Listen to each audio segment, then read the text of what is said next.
क्या माधवी लता तोड़ देगी हैदराबाद में ओवैसी का किला? हैदराबाद के चार मीनार से एक आवाज पूरे देश को सुनाई दे रही है। 40 साल बाद हैदराबाद में वो होने जा रहा है जो शायद अब तक कभी नहीं हुआ। माधवी लता कौन है जिनके लिए खुद पीएम मोदी ने पूरे देश से एक बहुत बड़ी अपील कर दी है? पिछले कुछ घंटों से सिर्फ हर तरफ माधवी लता की चर्चा हो रही है। खुद असदुद्दीन ओवैसी भी डर गए क्योंकि जिसकी तलाश मोदी शाह कर रहे थे अब हैदराबाद में वो चेहरा मिल गया है और वो चेहरा है माधवी लता का।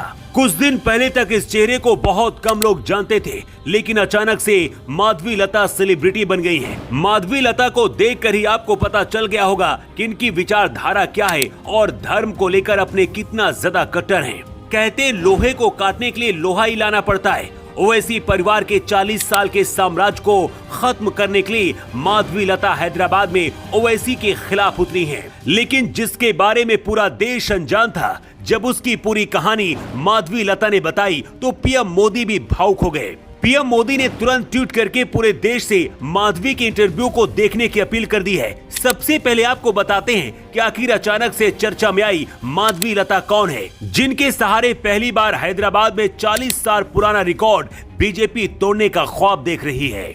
80 और 90 के दशक में हैदराबाद में भी दंगे हुए थे, जहां से हजारों हिंदू गायब हो गए और आज तक उनका कोई पता नहीं है। इस दौरान हैदराबाद के ही एक परिवार में माधवी लता अपने परिवार के साथ छुपकर अपनी जिंदगी बचाई थी। माधवी लता कहती हैं कि हैदराबाद के जिन इलाकों में कभी 100 हिंदू घर हुआ करते थे, आज वहां सिर्फ 5 हिंदू घर बचे हैं। हैदराबाद के हालात ऐसे हैं कि एक 16 साल की लड़की की शादी 70 साल के शख्स से करा दी जाती है। एक लड़की की शादी 18 बार कराई जाती है। हैदराबाद कैसा काला सच आज तक किसी को पता नहीं था। पूरी रिपोर्ट देखने के बाद यकीन मानिए आप हिल जाएंगे।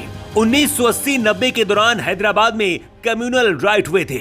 इस दौरान हैदराबाद में असदुद्दीन ओवैसी के पिता सांसद हुआ करते थे। हालात ऐसे बन गए कि धीरे धीरे हिंदुओं को वहां से भागने के लिए मजबूर होना पड़ा। कहते जिस तरह से कभी कश्मीरी पंडितों को भगाया गया, आरोप है कि ऐसा ही हैदराबाद में भी उस दौरान हुआ था। माधवी का आरोप है कि हैदराबाद के जिन इलाकों में पहले बहुत हिंदू रहते थे, वहां भी आज 100 में से सिर्फ 5% ही हिंदू बचे हैं। इनका आरोप है कि बच्चों को पैसे के लिए वहां बेच दिया जाता है। इस इंटरव्यू को देखने के लिए खुद पीएम मोदी ने देश के लोगों से अपील की है और उसके बाद से ही माधवी पूरे देश में अचानक से चर्चा में आ गई। इंडिया टीवी के शो में माधवी ने बताया है कि उस दौरान वो बहुत छोटी हुआ करती थी, लेकिन याद है कि घर की महिलाएं अपने साथ मिर्च का पाउडर लेकर सोती थी। रात में नींद नहीं आती थी, पता नहीं कब कौन अटैक कर दे। 80 के दशक से आज तक हैदराबाद लोकसभा सीट पर सिर्फ ओवैसी परिवार का राज है, लेकिन अब हैदराबाद लोकसभा सीट से ओवैसी के खिलाफ माधवी लता को बीजेपी ने मैदान पर उतारा है। हैदराबाद लोकसभा सीट हमेशा से ओवैसी परिवार का गढ़ रहा है। हैदराबाद और चार मीनार का मौसम अब लगता है बदल रहा है और ये मौसम ओवैसी परिवार के लिए मुसीबत बन सकता है। एक बार फिर से हैदराबाद में भाग्यनगर की याद लोगों के जहन में आ रही है। कुछ लोगों को लगता है कि अगर इस बार ओवैसी को हैदराबाद सीट से माधवी ने हरा दिया तो हैदराबाद को बीजेपी भाग्यनगर जरूर बनाएगी। वैसे आपको क्या लगता है, क्या माधवी ओवैसी परिवार के 40 साल पुराने किले को गिरा पाएंगी? अपनी राय आप कमेंट बॉक्स पर लिखकर जरूर दें। न्यू टाइम्स के लिए ब्यूरो रिपोर्ट।